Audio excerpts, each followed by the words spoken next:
He didn't just insult her, he wrapped his fingers around his wife's wrist in the middle of a crowded restaurant, yanked her out of her chair, and dragged her across the floor while his parents watched and smiled. That night, Elena, who everyone at that table knew only as Marcus's jobless wife, stumbled onto the sidewalk with her wrist burning, her cheeks wet, and strangers' phones still recording behind the glass. Inside, her husband sat back down. His mother called Elena lazy. His father laughed and called her a burden. Beside them, Sophie, the pretty coworker with red lipstick, hid a satisfied smirk behind her wine glass. They thought she had no job. They thought she had no power. They thought humiliating her in public would be the end of her. What they never knew was this: the woman they had just dragged out like trash was the secret CEO of the very company that paid their rent, filled their fridge, and wired their salaries every month. The signatures that kept Marcus's parents employed? Hers. The bonuses they bragged about? Hers. The medical coverage that saved them last winter? Hers. While they joked that she did nothing all day, she sat in a top-floor office under another name, signing papers that kept their world standing. And when the restaurant video reached HR and the investigation pulled every hidden receipt and message to the surface, this stopped being a story about a weak wife. It became a quiet war of documents, boardrooms, microphones, and a downfall Marcus and his parents never saw coming. Dear viewers, thank you for being here.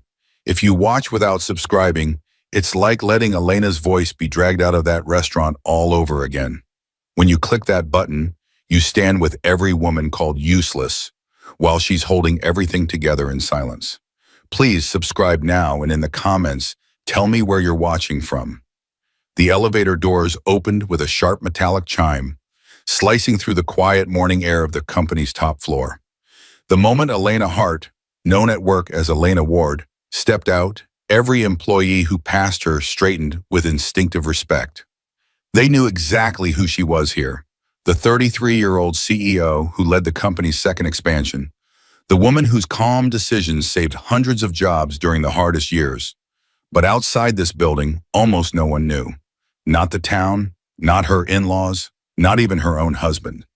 Elena walked with soft steps, her presence gentle but controlled, as if she carried more weight on her shoulders than she allowed anyone to see. Her dark hair fell neatly down her back. Her eyes, usually warm, showed a thin layer of tiredness, the kind that comes from giving too much and being understood too little. Her assistant, Clara Finch, a sharp-minded 28-year-old who treated organization like an art, hurried toward her with a folder. "Good morning, Ms. Ward," Clara said, using the name everyone at work knew. Elena smiled. "Morning, Clara. Just us up here this early?" "Mostly finance and HR," Clara replied. "They're finalizing payroll and the quarterly bonuses." As they walked along the glass corridor, staff greeted Elena with quiet respect. Their whispers followed her. "She's the one who saved my department. She approved my emergency leave when my mom was in the hospital. She kept us on during the layoffs." None of them feared her. They were grateful. She made people feel human, even in a corporate building of numbers and charts. Inside her office, spacious, glass-walled, bright with soft sunlight, Elena set her bag down. Clara placed the folder on her desk and flipped it open. "End-of-month salaries and bonuses," Clara said. "You asked me to move these two to the top." On the first page were two profiles: Linda Hart, 64, Quality Control Inspector, Manufacturing Plant; Henry Hart, 68, Packaging Supervisor, Night Shift. Elena's expression softened. Her in-laws, Marcus's parents. They had applied to the company 2 years earlier, desperate for stable work. Elena had quietly asked HR to give their applications a fair priority without revealing she was their daughter-in-law. She stayed away from their orientation and orders went out to staff. Top management would be low visibility at the plants to reduce tension. They knew the CEO's initials, E. Ward. They saw the name on emails, never on a face. To them, Elena at home was just Marcus's wife who stayed at home doing online things. Clara tapped the page. Both reached their performance targets again. "Do you still want their bonuses processed?" "Of course," Elena said softly. "They've worked hard." You're sure you don't want them to know? Clara asked carefully. That you're the one behind all this? Elena's fingers paused over her pen. A faint, sad smile touched her lips. If I tell them now, she murmured, they won't see my heart. They'll only see the money. She signed at the bottom in precise ink, E. Ward. As she set the pen down, her mind slipped backward. A small living room. A 14-year-old Elena sat beside her mother, Carolyn, a tired but dignified woman sewing a torn school uniform. If you love someone, Carolyn said, eyes focused on her stitches, you don't just love them. You lift their people too, their parents, their siblings. That's how you show your heart. Young Elena nodded, believing love was simple. You give, they appreciate. What she didn't know then was that some people take what you give and still ask why you haven't given more. Back in the office, Elena slipped off her structured blazer and hung it on the stand. She traded her sleek heels for softer shoes. She tied her hair back into a simple ponytail and pulled on a plain cardigan. Her transformation looked small, but it was a ritual, a daily act of hiding. At work, she was CEO Elena Ward. At home, she let Marcus believe she was just Elena, who did a bit of freelance consulting from her laptop. She had never lied about working, but she had never told him the whole truth. Because Marcus Hart, her 36-year-old husband, had once laughed over dinner and said, high-powered women are too much drama, simple women are easier to handle. She had smiled then, pretending the joke didn't sting. She had told herself he just felt insecure and she could protect both his ego and their love by staying quiet. Her phone buzzed, dragging her back to the present. Marcus, she answered, softening her voice. Hey. His tone was sharp, hurried. Elena, don't be late tonight. Mom and Dad want to talk. I told them we'd all have dinner together. She frowned slightly. Is everything okay? A pause, long enough to say something was wrong. It's fine, he said quickly. They just have concerns about us, about the future. Just don't be late. Concerns. The words sat heavy. Elena's thumb pressed into the side of the phone. I'll be there. The call ended. Clara, who had been sorting some files, glanced up. Everything all right? Elena forced a small smile. Just family dinner. But when she stepped into the elevator to leave that evening, her reflection stared back at her in the mirrored doors. CEO on one side, simple wife on the other. As the doors slid shut, a quiet question settled like a weight in her chest. If they really knew who I was, would they love me more or hate me for it? She didn't know that the answer was waiting in her in-laws' living room. The moment Elena stepped through the doorway of her in-laws' home that evening, the atmosphere hit her like a slap, thick, sharp, and cold. The house smelled of fried onions and old furniture polish. The TV was off. The curtains were half closed, even though it was barely dark outside. Linda Hart, 64, stood in the middle of the living room like a judge waiting for the accused. Her tightly curled gray hair framed a face set in permanent disapproval. Henry Hart, 68, sat in his armchair, wide shoulders squared, belly slightly over his belt, remote in hand like a scepter. Marcus was already on the couch, phone in his hand. He didn't stand up when Elena walked in. He glanced at her once, then back at his screen. The tension was immediate. There you are, Linda said loudly as if talking to a late employee. We thought maybe you were too busy to join us today. Elena offered a small, polite smile. Traffic was a little heavy. Linda scoffed. Traffic, of course, we. Henry chuckled without humor. Excuses sound better when they come from someone who's been at work all day. Elena froze for a fraction of a second. She had led a strategy meeting that morning, approved salaries after lunch, and reviewed international contracts. But to them, she was the woman who stayed at home with her laptop. Because Marcus had told them that, he once brushed off her work in front of them by saying, "Oh, she just does some online consulting, nothing serious." Marcus glanced at her now with a tiny shrug, the kind that said, "Don't start." Dinner was served at the long wooden table in the small dining room. Elena took a seat beside Marcus. The plates clinked, spoons scraped, but the silence underneath everything was loud. Halfway through her first bite, Linda began. You know, Elena, she said, lifting her chin, a woman your age should be contributing something visible, Something her family can point to and say, "That's our daughter-in-law." Henry nodded. Something real, not just staying home with a computer. Elena kept her voice calm. "I do work. It's just not the kind of work people see from the outside." Henry laughed louder this time. "If you had a real career, Marcus would brag about it. He doesn't mention anything, so what does that tell you?"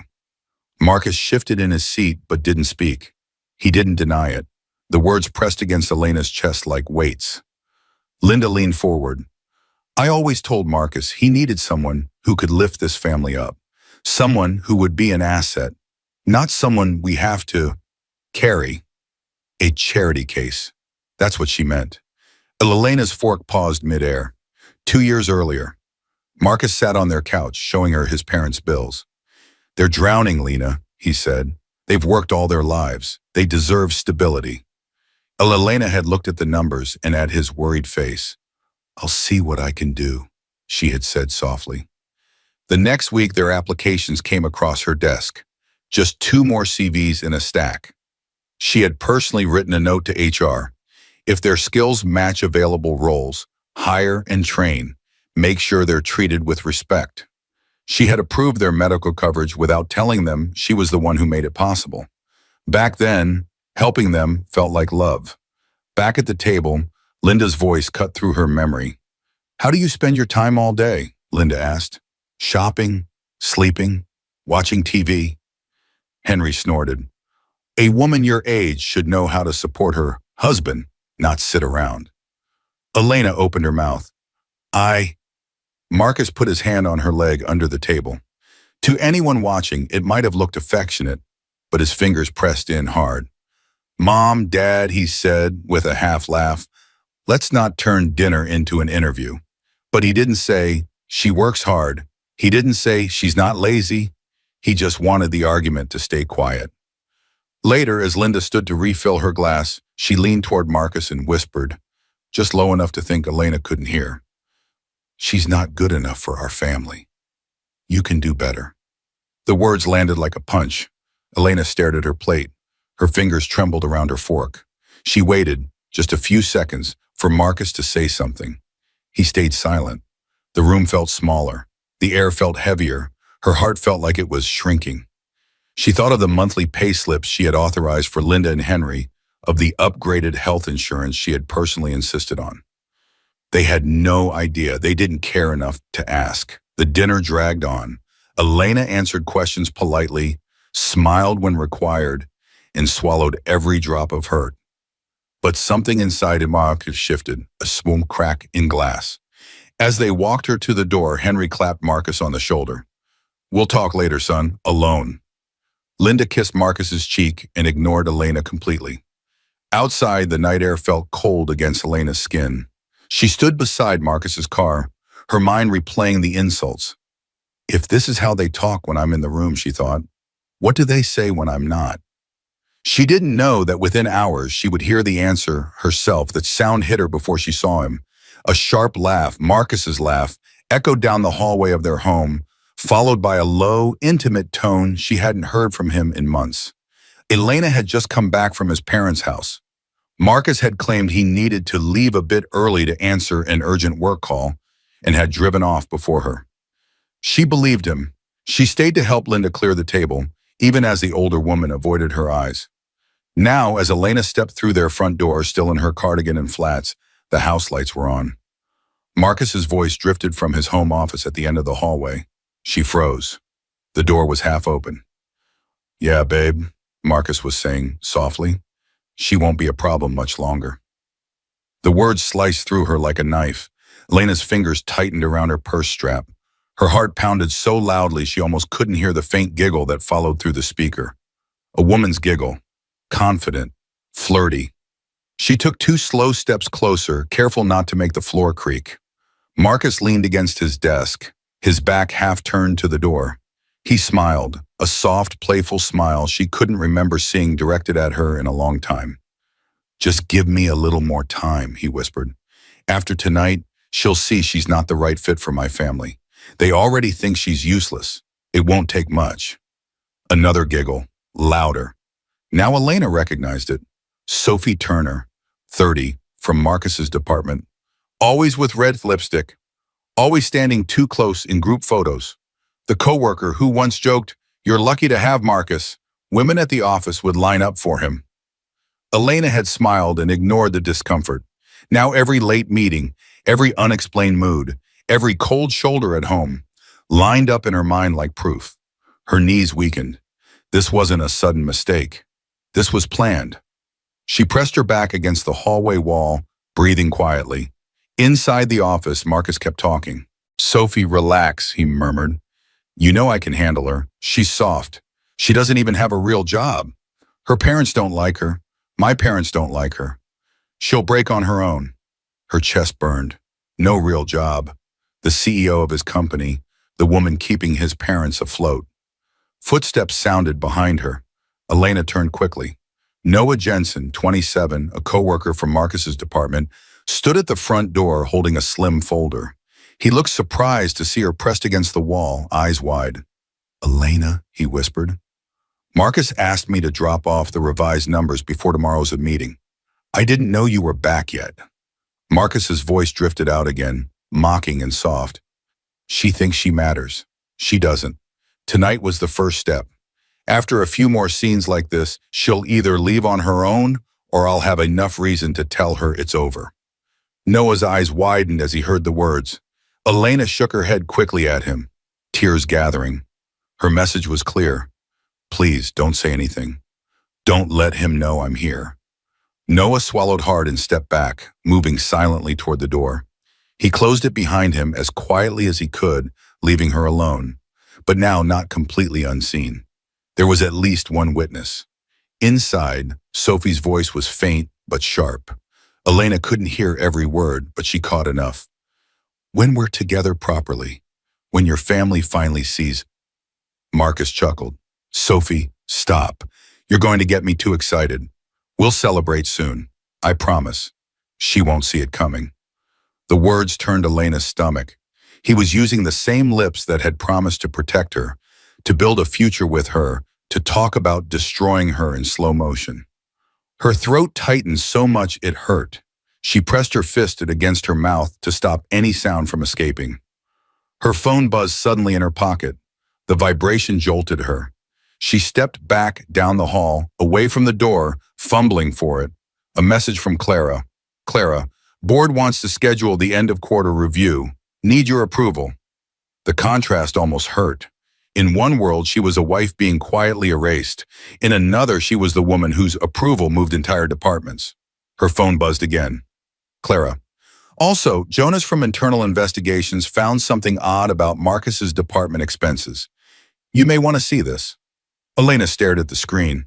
Marcus's laugh echoed again from the office, blending with Sophie's voice. Her heart broke and hardened at the same time. There would be no begging, no chasing, no competing with a woman who sat on the other side of loyalty. She stepped away from the office door and up the stairs, moving like a ghost through her own home. By the time Marcus ended the call and walked into the hallway, she was already in the bedroom, sitting on the edge of the bed, phone in her hand, eyes dry, too shocked to cry. He would never know she'd heard everything. Not yet. But the message from Clara sat on her screen like a seed. Tomorrow, numbers and documents would start talking. The restaurant buzzed with warm chatter, clinking glasses, and soft music, the sound of people relaxing after long days. Then the Hart family walked in. Marcus had suggested the dinner that morning, his tone oddly cheerful. "Let's all go out tonight," he had said. "Mom and Dad want to smooth things over after yesterday."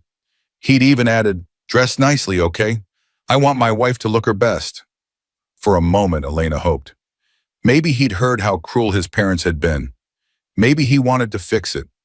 Now, as they followed the host to a long table near the center of the restaurant, Elena realized she had been wrong. Linda and Henry were already seated. Linda's lips curved into a thin, satisfied smile the moment she saw Elena. Henry's eyes flicked over her outfit, simple dress, soft cardigan, with quiet judgment. Marcus didn't reach for Elena's hand. He walked ahead, leaving her to trail behind him like an afterthought. The tension settled around their table like smoke. "So," Linda said loudly as soon as Elena sat down, Did you sleep all day to look this tired? A few heads turned nearby.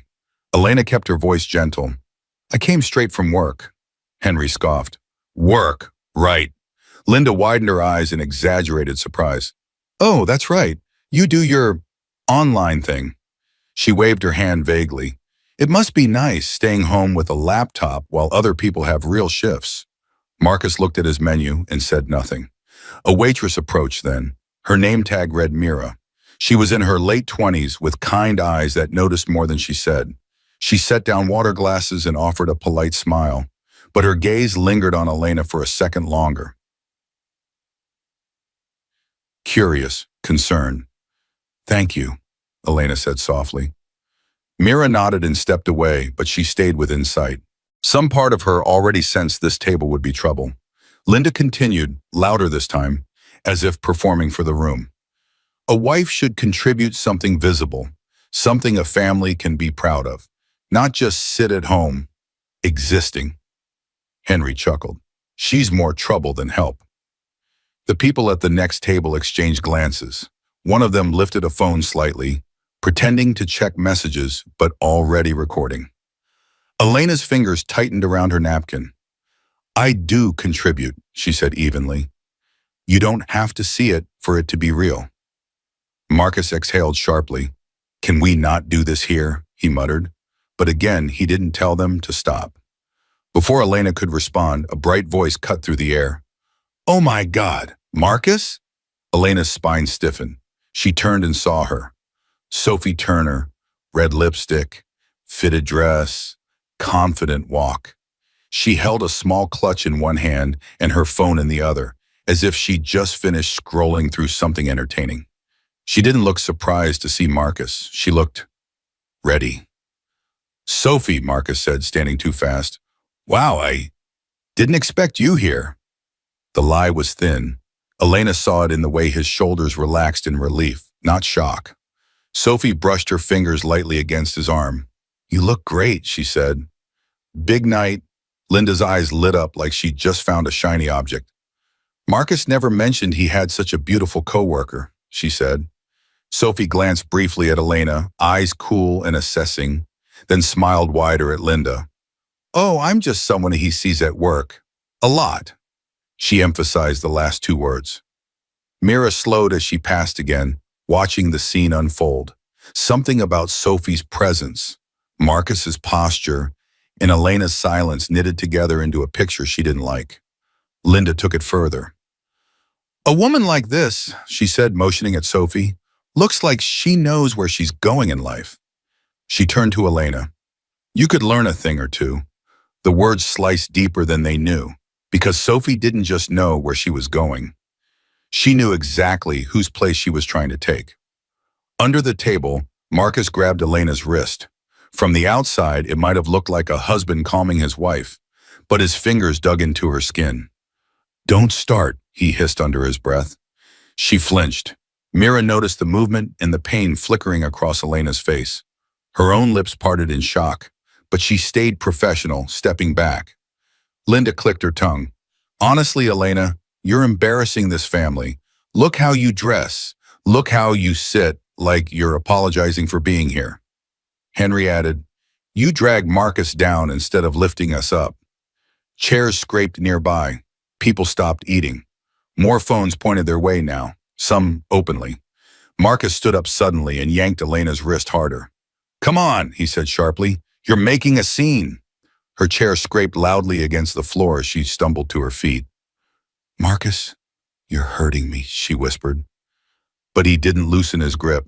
He dragged her past tables and staring faces, past Mira, who gasped and dropped a fork, and past Ben, the restaurant manager, who stepped out from behind the counter, frowning. Sir, Ben called, is everything all right? Marcus didn't answer. He pulled Elena out through the glass doors and onto the cold sidewalk. The air outside hit her like ice. He let go so abruptly she almost fell. Go home, he snapped. You're ruining everything. Ruining what? Elena asked, voice shaking. Your image? Your performance? Marcus's jaw tightened. For a second, guilt flashed across his face. Then it vanished. We'll talk later, he muttered. and turned his back on her, walking inside without checking if she was okay. The door closed between them. For a moment, Elena just stood there, the restaurant lights blurring through her tears. Her wrist throbbed where he'd grabbed her. Her phone buzzed in her hand, a message from Clara. The investigators found something about Marcus. You need to see this tonight. Elena stared at the glowing screen, breathing hard. Inside the restaurant, people were still recording, even as Mara quietly told Ben she would be willing to talk about what she'd seen. Elena wiped her face, opened her car door with shaking hands, and understood something clearly for the first time.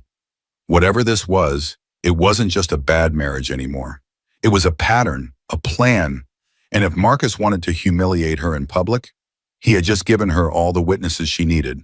Elena slammed the car door so hard the whole vehicle vibrated. Her chest heaved, her vision blurred. Streetlights smeared into streaks of white and yellow through her tears.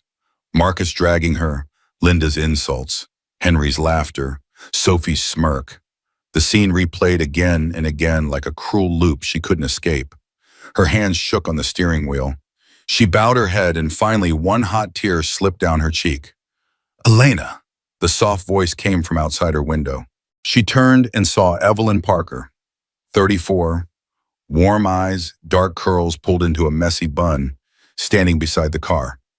Evelyn had been across the street meeting a friend when she saw the entire scene through the restaurant window.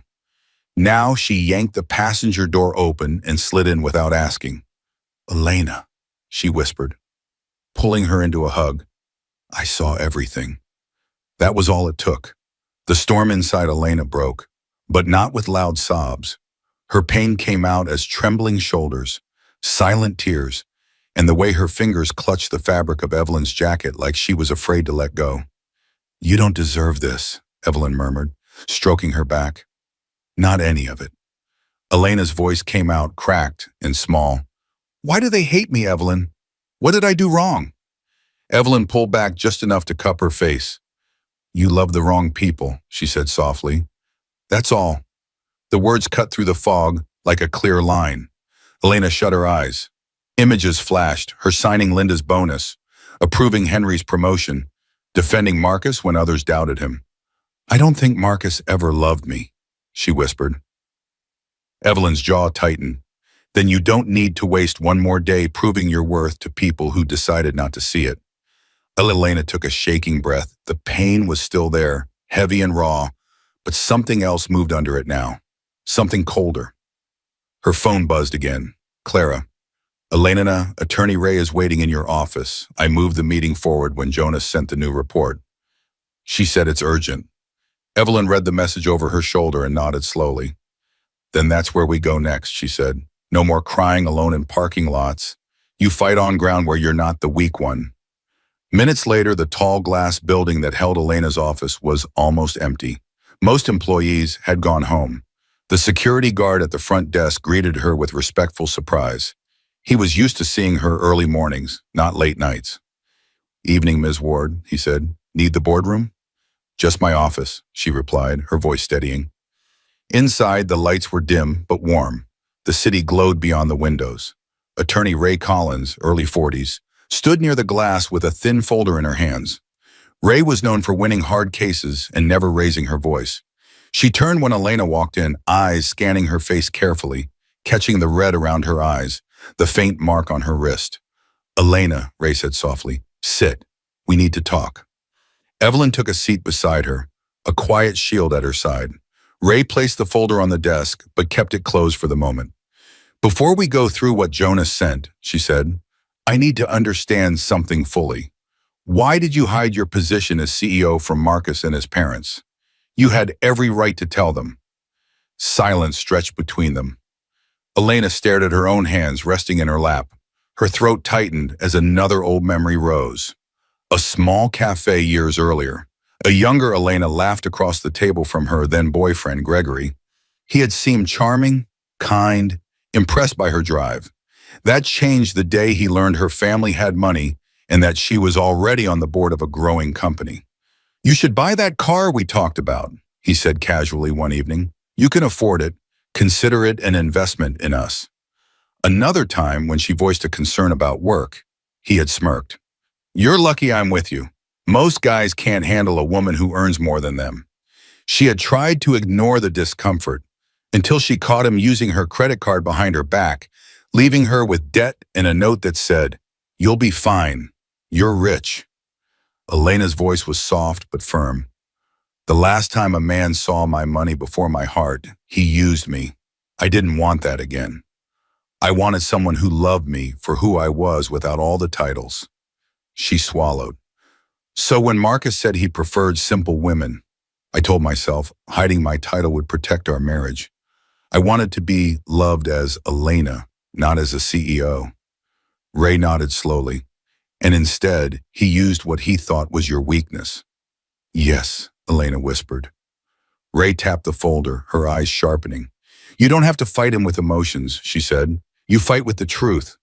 She opened the folder. Inside were printed emails, highlighted bank statements, screenshots, and internal reports. What Jonas, the investigator in the compliance team, had sent over. On the top page, bold letters read, "Preliminary evidence. Marcus Hart and family." Elena's breath caught. "This is only the beginning," Ray said quietly. "Jonas is on his way with the rest. You need to be ready, Elena. This doesn't just threaten your marriage. It touches your company, your reputation, and the very people who thought you were powerless." The office door clicked softly in the hallway. Footsteps approached. The silent storm inside Elena settled into something focused and cold. The office door swung open hard enough to rattle the glass. Elena flinched, then looked up. Jonas Hale, 38, stepped inside. He was tall, dressed in dark clothes as usual, with a serious face that rarely showed emotion. He normally led internal investigations quietly from behind spreadsheets and reports. Tonight he looked like a storm that had grown legs. "We found more," he said. No greeting, no small talk. Attorney Ray Collins glanced at him and gestured toward the desk. "Put everything here." Jonas laid a thick envelope and a laptop on the table. Evelyn stood in the corner, arms crossed, watching like a lioness guarding her friend. Clara slipped into the room a moment later, slightly out of breath, clutching another folder. "Elena," Jonas began, his voice steady, "I followed the transactions you asked about from Marcus's department budget. It's worse than we thought." He opened the laptop and turned it toward her. The screen showed a series of photos and documents. First came the pictures.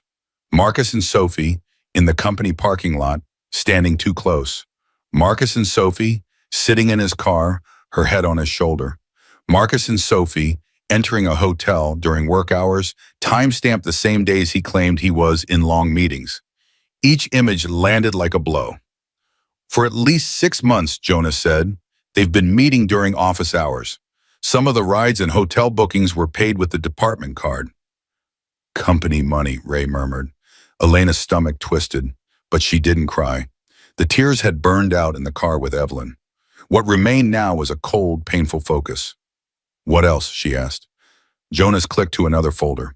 "Expense reports," he said. He labeled some of their dinners and rides as client meetings and team-building sessions. When we checked, there were no clients, no official events. He slid printed pages toward her, receipts, approval logs, copies of Marcus's digital signature. Then he pulled out a second set of documents. "These involve Linda and Henry." Elena's chest tightened. "My in-laws?" Jonas nodded. HR forwarded repeated complaints from the plant. Almost on cue, the door opened again. Daniel Cross, 45, the HR director, stepped inside with a binder under his arm. His shirt sleeves were rolled up, his expression as strict as always. "Ma'am," he said with respectful firmness, "I thought it was best I delivered these in person." He placed the binder on the desk and opened it to the flagged pages. "These are misconduct reports filed against Linda and Henry Hart," Daniel said. "Verbal abuse of junior staff, refusing to follow safety procedures, ignoring supervisor instructions. There are 6 warnings between them. They were close to a disciplinary hearing even before tonight." Elena stared at the pages. Each report had names, dates, signatures. "These are the same people you—" Daniel hesitated, then softened his tone. "The same people you approved for special medical coverage and early salary reviews." Clara stepped forward with her folder. "Those records are here," she said gently. All the salary approvals, bonuses, and medical benefit upgrades for Marcus's parents. She opened the folder so Elena could see the top page. Employee, Linda Hart. Adjustment, medical coverage upgrade, approved by Wisan Ikisoni Ward. Underneath, another page. Employee, Henry Hart. Adjustment, role and salary increase. Proved by Mayimani Chaumepan E. Ward. Elena's fingers brushed over her own initials. A younger Elena sitting in the same office smiling as she signed their hiring forms. Marcus had sent her a long text that day. Thank you, Lena. You're saving my parents. She'd felt proud, grateful, certain she was doing the right thing. Now, sitting in the same chair, she realized those signatures had become proof of something else. She had lifted people who never once tried to lift her back. Ray's voice cut through the heaviness. We now have 3 layers, she said calmly. Number 1, Marcus's affair and misuse of company funds. Number 2, Linda and Henry's repeated misconduct. Number 3, documented proof that you supported them all, financially and professionally. Daniel folded his arms. The board has already seen the preliminary summary, he added. They were, stunned. Chairwoman Dawson insisted we handle this with full transparency. Jonas nodded. They've scheduled an all-hands leadership meeting for tomorrow morning. Officially, it's the quarterly update. Unofficially, Ray said, it's when the truth walks onto the stage. The room went quiet.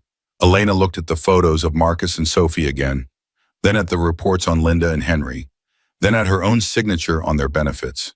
She straightened slowly in her chair. Tomorrow, she said, voice low but steady, I stop hiding, no more masks, no more protecting people who tear me down. Ray closed the folder with a soft snap. We'll have security, HR, and legal present, she said. You'll have the board at your back. This won't be chaos. It will be order. Daniel nodded. I'll prepare the formal termination packets and policy references. Jonas unplugged the laptop. I'll handle the presentation files and video evidence. Clara placed her hand gently on Elena's shoulder. And I'll make sure everything runs smoothly behind the scenes, like always. Elena exhaled slowly. Then let's do it, she said. Let the whole company hear who I am and what they did. Ray gave one last warning, soft but sharp. Once you step on that stage, Elena, nothing goes back to how it was. Elena met her eyes. It already can't, she replied. The company auditorium had never felt so full. Rows upon rows of employees filled the seats, factory workers in uniforms, office staff in shirts and blouses, managers in suits. Security guards stood along the walls, calm but firm. A low buzz of whispers floated through the air. Something was happening. Something big. Front row, center. Marcus Hart sat in his best suit, back straight, smile carefully arranged. Linda sat to his right, wearing her most expensive-looking blouse, the one she saved for important occasions. Henry sat to his left, arms folded, chin lifted. Rumors had flown all morning. Leadership change. Big announcement. Maybe a new executive team. Linda leaned over and whispered, See? I told you, they finally see what you're worth, Henry smirked. About time this company recognizes a real man. Marcus tried to look modest, but his eyes gleamed. He had convinced himself the sudden attention from the board was about his promotion. The fact that he'd been called into a private meeting the day before, without Elena, only fed his fantasies. In the back, almost hiding behind a pillar, stood Sophie Turner. She wore a tailored blazer over a tight dress, red lipstick perfect, hair styled. She pretended to be just another employee attending a mandatory meeting, but her smirk gave her away. She imagined watching Marcus rise and Elena disappear. The board of directors took the stage first. At the center stood Chairwoman Dawson, a composed woman in her 50s with sharp eyes and a reputation for fairness. She tapped the microphone. It squealed, then settled. Everyone, please take your seat, she said. We will begin. The room quieted. As you know, she continued, our company has gone through difficult years and important changes. Much of our stability has depended on leadership that chose to remain low profile. Today, that ends. Employees glanced at one another. Low profile? What does she mean? Linda frowned. Strange. I thought the CEO was some older woman who never came to the plants. Marcus shrugged. Maybe they're finally replacing her. Chairwoman Dawson's next words cut clean through the murmurs. Please welcome, she said clearly, your CEO, Ms. Elena Ward. For a heartbeat, no one moved. Then the soft sound of heels echoed from the left aisle. Heads turned. Whispers started instantly. Isn't that Marcus's wife? What is she doing? I thought her name was Hart, not Ward. Marcus's smile cracked. His eyes widened as he saw Elena walking calmly toward the stage. She wore a simple but elegant navy dress. Her hair was neatly pulled back. Her face was calm, almost too calm. Beside the stage, Ray stood with files. Jonas waited near the projector. Clara stood just off to the side, a quiet anchor. Chairwoman Dawson stepped aside and gestured to Elena with genuine respect. Miss Ward, she said, the floor is yours. Elena took the microphone. For a moment, she simply looked at the crowd, hundreds of people whose paychecks she had personally approved for years. Many recognized her face from brief encounters in hallways or from distant glimpses, never realizing who she truly was. She inhaled once, slowly. For years, she began, voice steady and clear, I chose to lead quietly.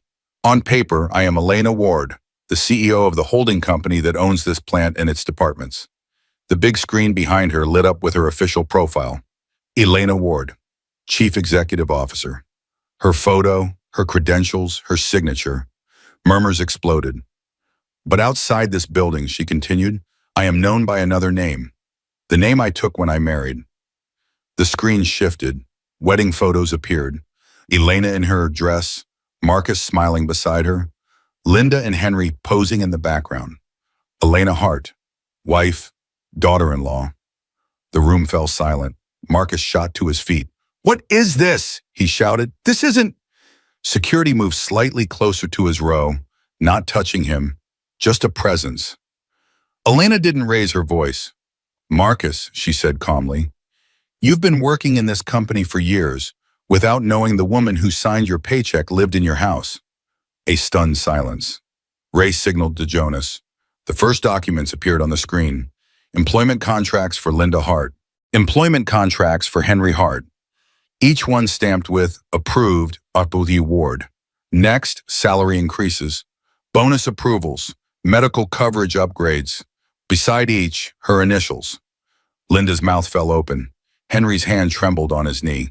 Chairwoman Dawson spoke into her own mic. For the record, these approvals were made out of personal concern from the CEO without any obligation. They were acts of kindness.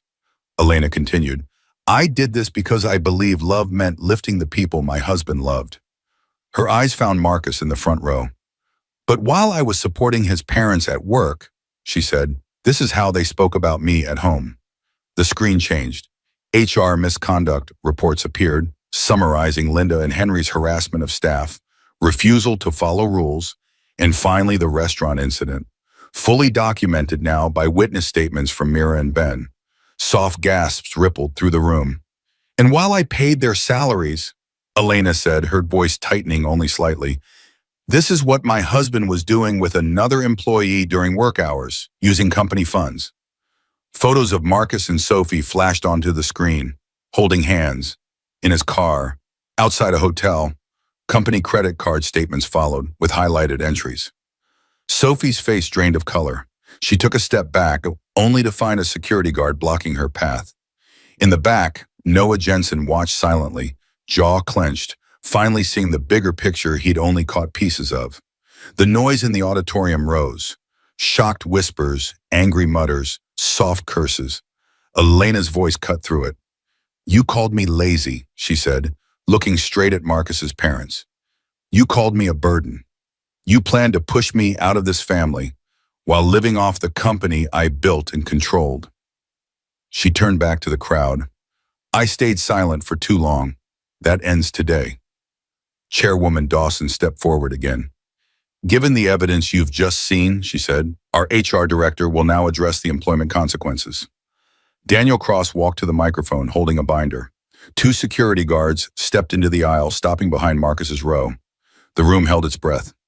This, Elena said softly into the mic, is only the beginning. The guards took one step closer to Marcus. The air in the auditorium snapped. Marcus spun around in his seat as the two security guards stopped directly behind him. He shot to his feet, face pale. "What are you doing?" he demanded. "Get away from me." The guards didn't touch him. They just stood there waiting for the signal. At the front of the stage, HR Director Daniel Cross adjusted his glasses and opened his binder. His voice, when he spoke, carried easily. "Marcus Hart," he announced, "based on the internal investigation, financial review, and conduct of reports, your employment with this company is terminated, effective immediately." Gasps rippled through the audience. Linda clutched Marcus's arm. "Terminated? For what? He works harder than half the people here." Daniel didn't flinch. "Misuse of company funds, fraudulent expense reports, conflict of interest with a subordinate, harassment of a senior executive, our CEO." He flipped a page. "All documented, all signed." Henry bolted to his feet as well. "You can't fire our son like this. This is public humiliation." Daniel looked at him calmly. "The humiliation began when your son dragged our CEO across a restaurant in front of witnesses." Murmurs grew louder. Phones had been up since the moment Elena walked on stage. Now they recorded every second. Linda turned to Elena, eyes flashing. "Tell them this is a mistake," she shrieked. "Stop them! You owe us that much after everything we did for you." Elena's expression remained steady. "I owe you nothing," she said quietly. "You chose your actions. Now you face the results." Daniel turned a page. "As for Linda and Henry Hart," he continued, "your employment is also terminated." The room went utterly silent. "Multiple misconduct reports," Daniel read. "Bullying junior staff, ignoring safety protocols, disrupting supervisors and refusing instructions. Final violation, public harassment of the CEO, and behavior that damages the company's reputation." Linda's jaw dropped. Henry's shoulders slumped as if someone had cut the strings holding him up. "This is revenge," Linda shouted. "You're doing this because she's angry. This is personal." Chairwoman Dawson stepped to the mic, her tone firm. "On the contrary," she said, "the board reviewed this evidence before this meeting. We made our decision yesterday based on policy, not emotion." At the back, Sophie tried to edge along the wall toward the exit. A guard stepped in front of her, blocking the way. "Let me go," she snapped. "I work here, but I'm not part of this." Jonas approached with a USB drive in hand, voice calm. "Actually," he said, "you are." He looked up at the projectionist and nodded. New screenshots appeared on the screen. Bank transfers from Marcus's personal account to Sophie's. Several large amounts. Regular dates. "Payments," Jonas said, in exchange for silence. And another set of screenshots filled the screen. Sophie's messages. "If you don't send it this week, I'll tell people what you say about your wife. We'll replace her there. She's too weak for you. Once you get promoted, I want a position beside you." The room collectively sucked in a breath. Sophie's face went from red to white. "You can't show those," she cried. "Those are private." Jonas folded his arms. "You sent them using the company phone we issued you," he said. "Nothing about this is private." Security took a gentle but firm hold of her elbows. "You're being escorted out pending a separate investigation," Daniel added. "Any future charges will be handled by the authorities." Sophie yanked against their grip, but it was useless. As she was led down the aisle, employees stared. Some shook their heads. Others whispered. On stage, Marcus broke. He stumbled forward, falling to his knees in front of Elena. His voice shook. "Elena, please, don't do this. Don't let them fire me. I can fix this. I'll end everything with Sophie. I'll apologize to your parents, my parents, everyone. Just don't take my job." The same man who had dragged her like trash now knelt on the floor, his suit wrinkled, his hands reaching out. Elena looked down at him. She remembered the restaurant, his parents' words, Sophie's smirk, the phone call in the hallway. She remembered the years of quiet sacrifice. "You dragged me outside," she said softly, "in front of strangers, as if I was nothing. Today, the truth drags you, in front of the people you lied to." Marcus shook his head violently. "I was stupid. I was insecure. I thought you had nothing. I didn't know you were powerful, she asked. Successful? Worth more than you treated me? He sobbed. Yes, I didn't know. Please, Elena, I need this job. I can't lose everything. You already did, she replied. Security took his company ID from his jacket. The little plastic card that had once made him feel important now slid away like nothing. Linda screamed, You heartless woman! You destroyed our family! Elena turned to her slowly. I gave your family everything, she said. You destroyed yourselves. Security escorted Marcus, Linda, and Henry to the exit. Every step they took was watched, filmed, remembered. The doors closed behind them with a heavy thud that echoed through the hall. Elena stood alone at the center of the stage, surrounded by evidence and silence. Ray stepped beside her and lowered her voice. The company part is done, she whispered. Now we take this to court. For your protection. For closure. Elena nodded once. The auditorium, the brunch, the titles, those were one side of the story. The law was waiting on the other side. The judge's gavel slammed down so hard that everyone in the courtroom jolted. Order, Judge Carter barked. His voice carried the weight of years on the bench. The room buzzed with quiet tension.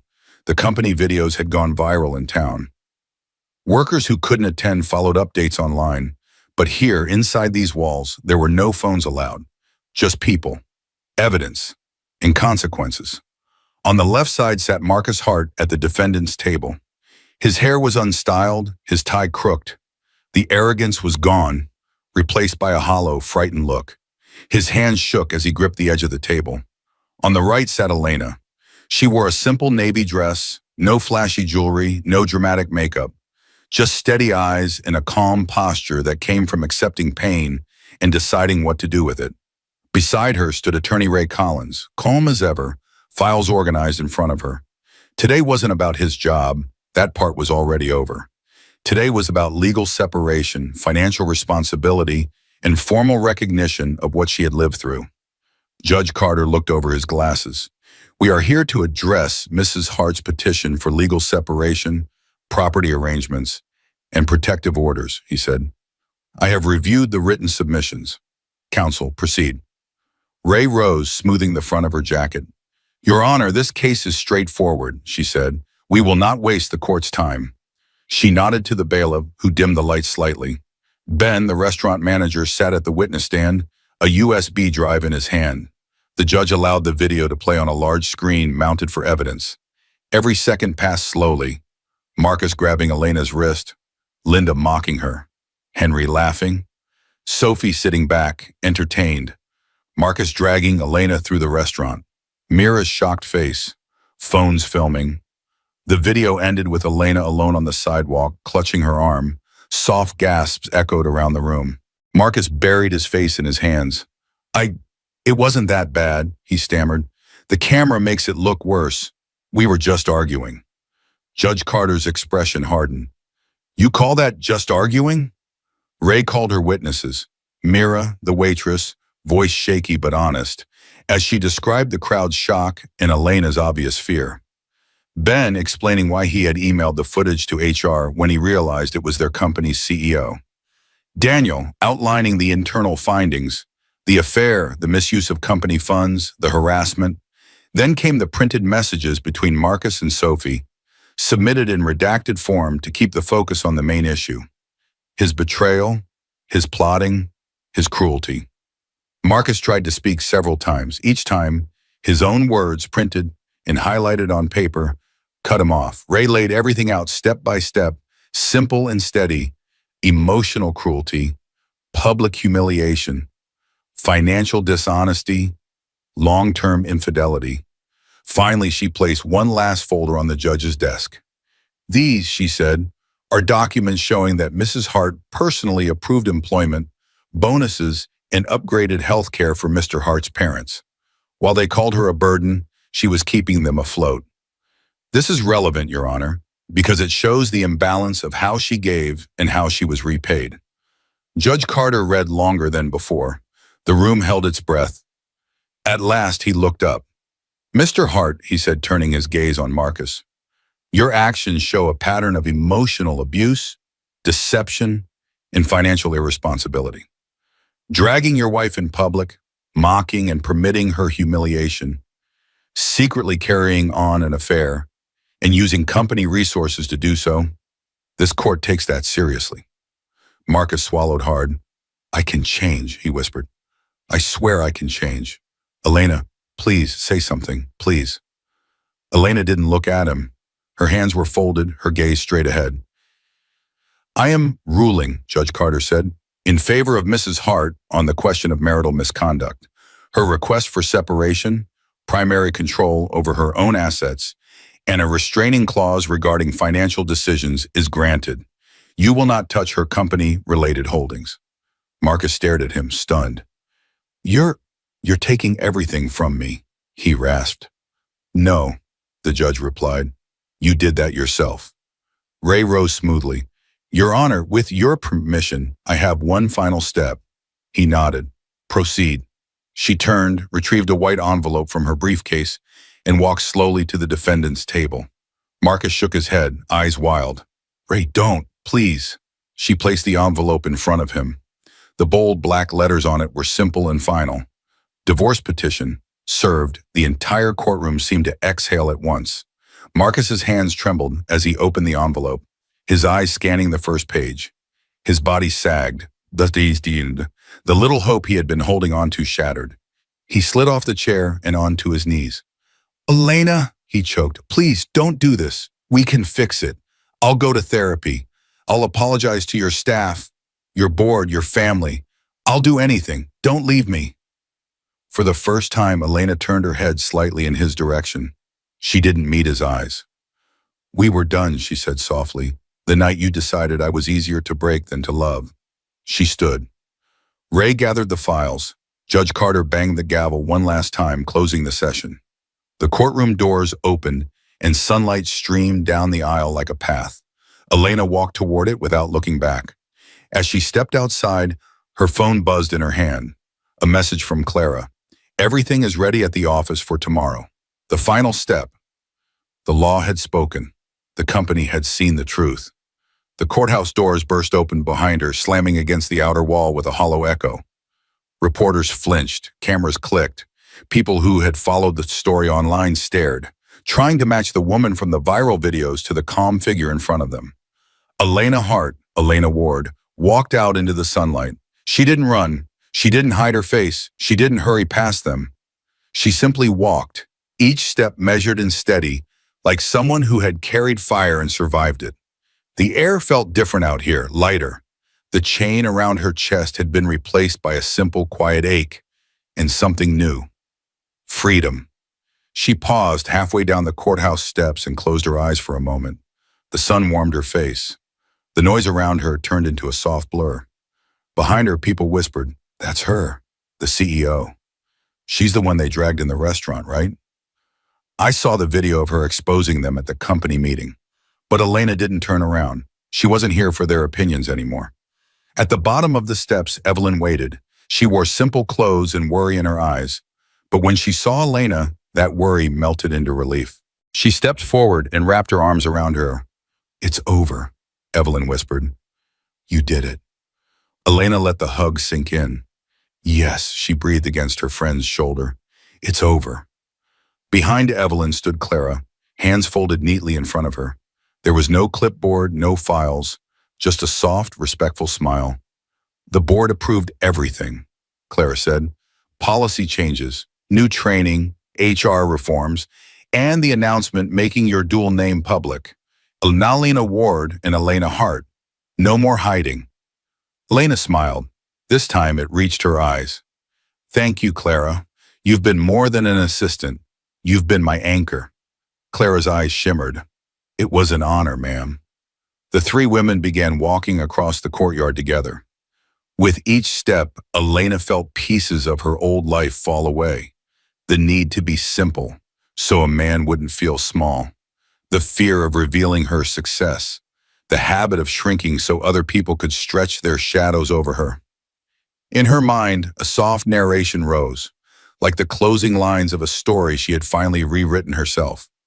In the end, truth didn't just expose them, it freed me. I thought keeping myself small would protect my marriage. Instead, it only protected their lies. She lifted her head toward the clear sky. For the first time in a long time, her future looked wide and open, not like a tunnel, like a field. No Marcus, no Sophie, no insults at dinner tables, no secret signatures behind the scenes. Just a woman who knew exactly who she was. As they reached the edge of the courtyard, her phone buzzed gently in her hand. Unknown number. She unlocked the screen and read, "We need to talk. It's about something Marcus hid from you. It concerns the company." Elena's steps slowed, her eyebrows lifted slightly, not in fear but in curiosity. Evelyn glanced at her. "Everything okay?" Elena slid the phone back into her purse. The corner of her mouth lifted. "Yes," she said quietly, "but it seems the truth isn't finished talking yet."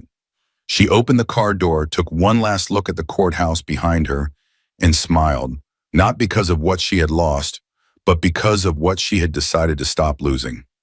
She got in, closed the door, and drove toward a future she would define herself. To my viewers, if you stayed until the end of this story, thank you. Don't let Elena's voice disappear. Hit like, subscribe, and share this story so more people can learn from it. And in the comments, tell me, where are you watching from? Your city, your country, or simply, I'm here and I'm listening.